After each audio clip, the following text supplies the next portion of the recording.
We've all been there before. You're in conversation, things are humming along nicely, and then out of nowhere, the awkward silence rears its head. At that moment, your mind goes completely blank, you don't know what to say, and you can sense the other person's eyes wandering as they look for someone else to talk to.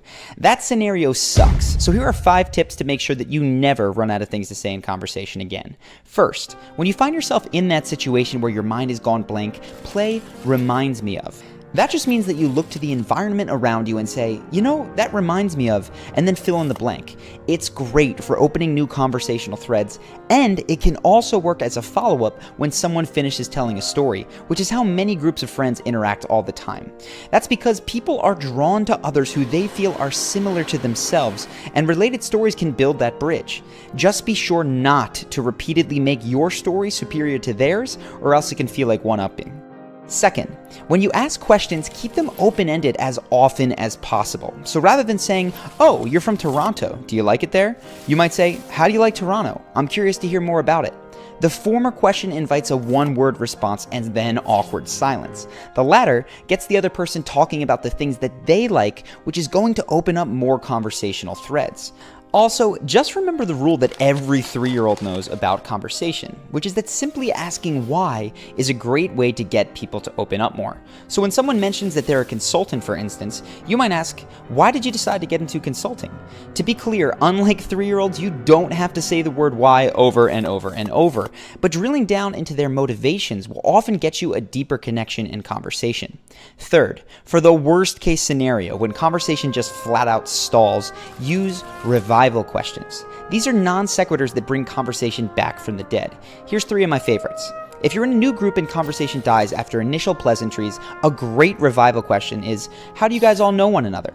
There's almost always some kind of story that conversation can build from. If you're only speaking to one person, you can say instead, "So what's your story?" The great thing about this question is that it is so open-ended that the other person will probably guide you towards the topics that they want to talk about, usually responding with something like, "You mean, what do I do for work?" or "What do I like to do for fun?" Their tone of voice and enthusiasm will usually tell you the best angle of conversation to continue with. Lastly, for people you already know well, ask them about their exciting plans for the future. This one is nice because it is endlessly renewable, which makes it great for connecting with people in the office or wherever you work. Fourth on the list is to make a complimentary cold read. So if someone is particularly smiley, you might say, "You look like the type who would be great with kids." Or if they're super strong, you might say, "You look like you're pretty into fitness." If you get it right, they're probably going to open up and tell you more about it, but even if you're wrong, you can talk about what it is that gave you that impression in the first place. Either way, you've got new conversational material to work with. And the 5th and final tip is to flip the script so that you're not the one worried about running out of things to say. Instead, allow the other person to move the conversation forward by getting more comfortable with silence. Seriously, 3 seconds might feel like a long time, but if you can just take a deep breath while maintaining easy eye contact, more often than not, the other person will make a comment or ask you a question. Or if you really want to encourage them to continue, repeat back the last few words that they said. This mirroring invites them to elaborate and can often get people to open up in very powerful ways. So there you have it, 5 quick and easy tactics that you can use today to make sure that you never run out of things to say in conversation.